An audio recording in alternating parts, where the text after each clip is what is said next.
Hideki Tojo.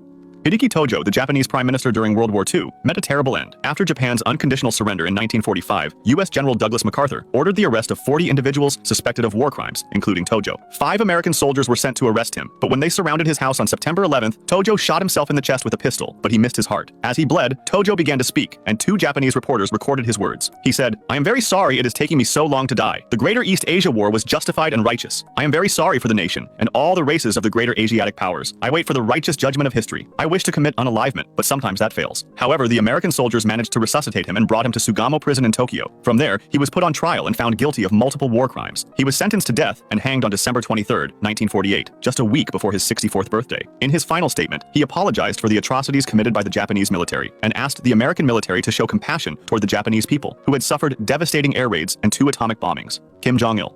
By the late 2000s, rumors about Kim Jong-il's health were flying around like crazy. Some reports even claimed he had died years earlier and was being replaced by body doubles. Some pointed to his absence from public events, like the 2008 Olympic torch relay in Pyongyang, to back that up. In September 2008, Kim missed a big military parade, and U.S. intelligence thought he might have suffered a stroke. North Korean media didn't say much, but behind the scenes, things looked serious. Japanese and South Korean sources suggested Kim had collapsed, was partially paralyzed, and needed help from foreign doctors. At one point, North Korea even told all its diplomats to stay close to their embassies, just in case there was an important message coming. Despite all the drama, North Korea released photos and videos showing Kim in good health, but analysts weren't convinced, and some reports said he'd had a second stroke. Still, he managed to hold on to power, kept appearing in public, and even took a few foreign trips in 2010 and 2011, including visits to China and Russia, sometimes with his youngest son Kim Jong-un at his side, which made people think he was prepping him as a successor. Then, on December 17, 2011, North Korean state media announced that Kim Jong-il had died of a suspected heart attack while traveling by train. The announcement came with some wild claims. A snowstorm supposedly paused, the sky glowed red over Mount Paektu, and ice on a sacred lake cracked so loudly it shook heaven and earth, according to North Korean media. Afterward, Kim Jong-il was posthumously declared North Korea's eternal leader.